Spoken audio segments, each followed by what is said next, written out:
Hey guys, welcome back to Chill Silver and Such. This week I want to talk to you about 90% silver and where is it all going? I mean, I don't know about you guys, but everywhere I've looked and a lot of the people I've talked to, they can't find 90% silver either because of there's low quantity or there's no quantity. And I kind of want to explore that why you can't find it right now, where it's all going. As a little example, I set out some walkers here, and of course, hey, we gotta respect the 40%, right? In a constitutional, 90% and 40%, we have it all there. And then here's some stuff here, the top here, from there where the pennies, you can see these are all pennies or cents. So from there to the top, that's all warnickels.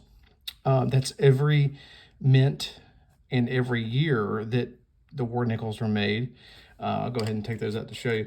But while I do this, I want to kind of mention that, it's kind of a strange thing that as of right now, 90%'s kind of just disappeared on us. You've go to places that you found them before, and they're just all gone for some reason.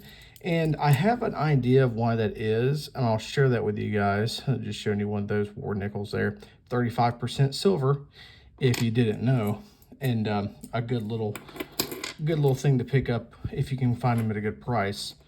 But yeah, why is that? Why are we losing the 90% silver that we used to have and the 40% stuff? I think right now there's so many more people flooding the market and getting into the market that maybe they're not wanting to fully commit into the silver market just yet and go for buying, 1 ounce, 2 ounce, 5, 10 ounce bars or even coins, or generic rounds, but they want to just kind of dip their toe in it and see how it fits them. And that's perfectly fine.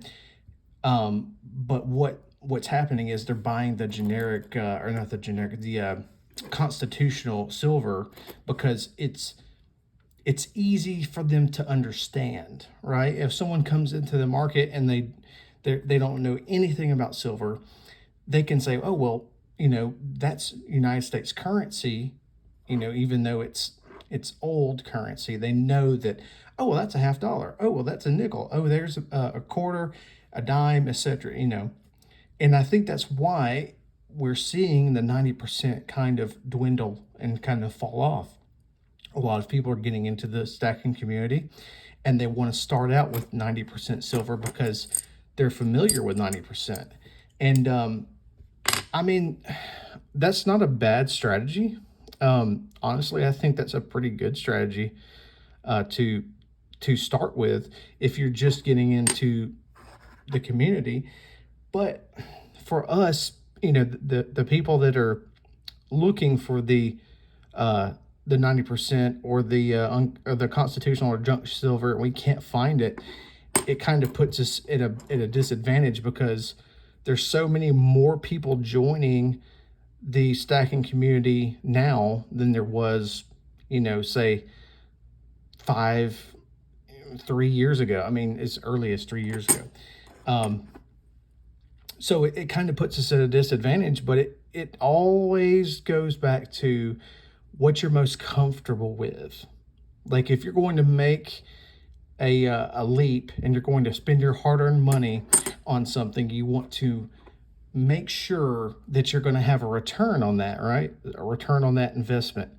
And so I think the people that are buying this, they just want to make sure that they're going to have something as a return, and they know what that's worth, right? So if you go into a coin shop and they say, okay, well, we're selling this at 20 times face, they at least know that's a 40%. So put that over there, but they know that, okay, well, if I go to sell that again, I'll know what I'm going to get, based on, they come in and they have to look at the silver spot price. It may sound strange, but a lot of people I've talked to that are new stackers, they understand it better, the dollar value times face of junk silver versus a spot price. of, gold and silver bullion. So it's kind of a strange deal, but there is a strategy that I would like to go over with you guys today. And it's not about how to really find more of that 90% silver, because honestly, you just gotta find it when you can, right? I mean, it's a finite resource. They're not making that anymore, so you gotta find it when you can. But I highly recommend, for new or seasoned people, get one of these red books. They're super valuable to have. They tell you exactly what you have and what it's worth. This is the Bible for 90% silver. And not even 90%, just coins in general. So if you have some of these, like these in the bottom, I have some Indian head cents, Indian head pennies, things like that. There's a steel penny right there on top, 1943. But this is like, should be your daily reading on that if you're really getting into 90%. And I mean, it honestly shows you pretty much everything you need to know, which the seasoned people in this that are watching this know everything there is to know about this, but the new people may not, and they may be trying to find a book like this that they can use to, find out how much they have or what something's worth. And this is the book for you. I mean, honestly, look right here. You have the Walking Liberty $50, and it goes year by year. Even has the valuable double die obverse, things like that. And you find what year you have, and roughly what quality, and then it tells you about how much your coin is worth. So just as let's just look at this together. This is a 1920 Philly Walking Liberty. Not that great a shape, but let's look at here and see what we got. So looks like here, almost lost the nickel. So say 1920 Philly here, that is 6.372 million that were actually minted that year. Mine's probably a VG8, maybe between good 4 and very good 8. So we're looking at between $20 and $22. And I mean, depending on where you go, I've seen coins get graded higher than they actually are.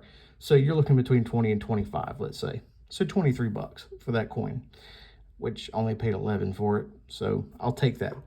But this is something that I really recommend for people to get, for people to start with. If you're going to get 90% silver in any capacity, I think you need to have this book. They make a new one every year. This is the 2024 version.